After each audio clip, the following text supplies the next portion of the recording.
Le voyage vers Mars, c'est pour quand? La NASA est en train d'effectuer ses derniers préparatifs en vue du lancement de sa nouvelle fusée géante, le SLS. Cette fusée est comparable à Saturn V, la fusée des programmes Apollo. Elle doit servir au programme Artemis de la NASA qui prévoit le retour des vols habités vers la Lune pour 2025.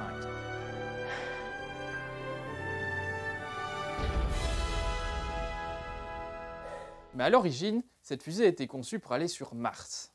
Revenons un peu en arrière.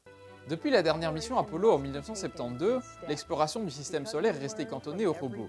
En 2004, le président George Bush annonce alors un programme ambitieux, Constellation. Objectif, installation d'une base lunaire à partir de 2020 et en ligne de mire Mars. Voyage annoncé pour 2037. Mais comme vous le savez, on est en 2022 et on n'a toujours pas de base lunaire. C'est parce qu'en 2010, le programme Constellation est annulé par Barack Obama pour des raisons budgétaires. Parce qu'aller sur Mars, c'est pas aussi simple que ça. D'abord parce que sur Mars, il faut y aller. Et ça demande énormément de matériel et de carburant.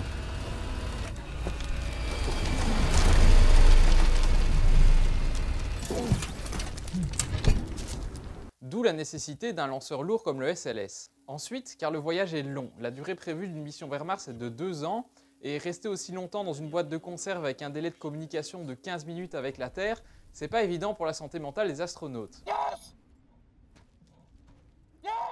Des expériences ont été menées comme Mars 500 pour étudier la question. Enfin, un gros problème non résolu est celui des rayons cosmiques.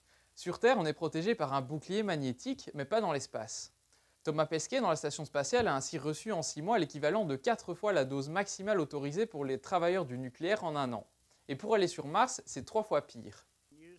En 2017, Donald Trump relance le rêve martien avec le programme Artemis, toujours en cours. We will establish a foundation for an eventual mission to Mars and perhaps someday to many worlds beyond.